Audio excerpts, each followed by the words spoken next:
एक जलाशय में 3 मछलियां रहा करती थीं। अना, प्रत्यु और यदा। तीनों के स्वभाव एक दूसरे से अलग अलग थे। अना संकट आने के पूर्व ही उसके समाधान में विश्वास रखती थी, तो वहीं प्रत्यु की सोच थी कि संकट के आने पर उसका कोई ना कोई समाधान निकल ही आ जाता है। यदा किस्मत के भरोसे रहने वालों में से थी। उसका मानना था कि जो किस्मत में लिखा है वह तो होकर ही रहेगा, चाहे कितने ही प्रयत्न क्यों न कर लिए जाएं, उसे टाला नहीं जा सकता। तीनों मछलियां जिस तालाब में रहती थीं वह मुख्य नदी से जुड़ा हुआ था, किंतु घनी झाड़ियों से ढका होने के कारण सीधे दिखाई नहीं पड़ता था। यही कारण था कि वह अब तक मछुआरों की दृष्टि से बचा हुआ था। एक शाम मछुआरे नदी से मछलियां पकड़कर वापस लौट रहे थे। बहुत ही कम मछलियां हाथ आने के कारण वे उदास थे। तभी उनकी दृष्टि मछलीखोर पक्षियों पर पड़ी, जो नदी से लगी झाड़ियों के पीछे से उड़ते चले आ रहे थे। उन मछलीखोर पक्षियों की चोंच में मछलियां दबी हुई थीं।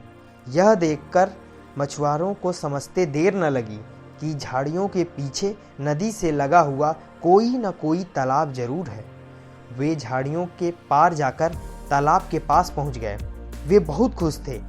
एक मछुआरा बोला, लगता है यह तालाब मछलियों से भरा हुआ है, यहाँ से हम ढेर सारी मछलियाँ पकड़ पाएंगे। तभी दूसरा मछुआरा बोलता है, सही कह रहे हो भाई, लेकिन आज तो शाम घिर आई है, कल सुबह सुबह आकर यहाँ पर अपना जाल बिछाते हैं। दूसरे मछुआरे ने कहा और उसकी बात औरों ने मान लिया। उसके बाद मछुआरों की वहाँ से वो लोग चले गए। मछुआरे की सारी बातें अना ने सुन ली। वह तुरंत प्रत्यु और यदा के पास पहुंची और बोली, बहन, कल मछुआरे जाल डालने इस जलाशय में आ रहे हैं। यहाँ रहना अब खतरे से खाली नहीं रह गया। हमें जल्दी से जल्दी यह स्थान छोड़ देना चाहिए। मैं तो तुरंत ही नहर से होती हुई नदी में जा रही हूँ। तुम लोग भी साथ चलोगे? अना की बात सुनकर प्रत्यु बोली, अभी खतरा आया नहीं है बहन, हो सकता है वो आए ही नहीं। जब तक खतरा सामने नहीं आएगा मैं तालाब छोड़कर कहीं नहीं जाऊंगी। हो सकता है कि मछलियों को मारने वाले मछुआरे को कोई और तालाब मिल जाए और वे यहाँ आने का इरादा ही ना करें। वे आ भी गए तो ये भी हो सकता है कि मैं उनके जाल में फंसूं ही ना। उसके बाद यदा बोली, किस्मत के आगे क्या भला किसकी चली है। मछुआरों को आना होगा तो आएंगे और मुझे उनके जाल में फंसना होगा तो मैं फंसूंगी ही। मेरे कुछ भी करने से किस्मत का लिखा थोड़ी बदल जाएगा। अना ने अपनी योजना अनुसार वहाँ से प्रस्थान करना ही उचित समझा और वह तुरंत वहाँ से चली गई। प्रत्यु और यदा तालाब में ही रुकी रहीं। अगले दिन सुबह मछुआरे जाल लेकर आए और तालाब में जाल फेंक दिया। संकट सामने देख बचाव हेतु प्रत्यु अपना दिमाग दौड़ाने लगी। उसने इधर उधर देखा, किंतु उसे कोई खोखली जगह नहीं मिली जहां जाकर वह छुप सके।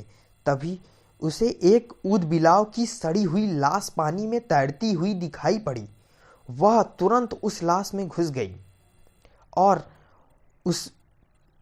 उसमें सन के बाहर आ गई। थोड़ी देर बाद मछुआरे के जाल में वो फंस गई। मछुआरे ने जैसे ही जाल बाहर निकाला और सारी मछलियों को जाल से एक किनारे पर पलट दिया, तब प्रत्यु ने मरी मछली की तरह जमीन पर पड़ी रही ताकि मछुआरे इसको मरा हुआ समझें। उसमें कोई हलचल न देखकर मछुआरे ने उसे उठाकर सूंघा। उसके ऊपर से आ रही बदबू से उसने अनुमान लगाया कि ये शायद कई दिनों पहले ही मर चुकी हो और उसने उसे पानी में फेंक दिया। पानी में पहुंचते ही प्रत्यु तैरकर तुरंत सुरक्षित स्थान पर पहुंच गई। इस तरह बुद्धि का प्रयोग करके वह बच गई। वहीं दूसरी ओर मछुआरे ने जाल फिर से फेंका और इसमें यदा भी फंस गई। यदा किस्मत के भरोसे बैठी थी, वह कुछ किए बिना ही अन्य मछलियों के साथ दम तोड़ दिया। इस कहानी से हमें ये सीख मिलती है कि हमें कभी भी किस्मत के भरोसे नहीं रहना चाहिए, क्योंकि किस्मत उसी का साथ देती है जो खुद का साथ देते हैं। किस्मत के भरोसे रहकर हाथ पर हाथ धरे बैठे रहने वालों का विनाश निश्चित है। धन्यवाद।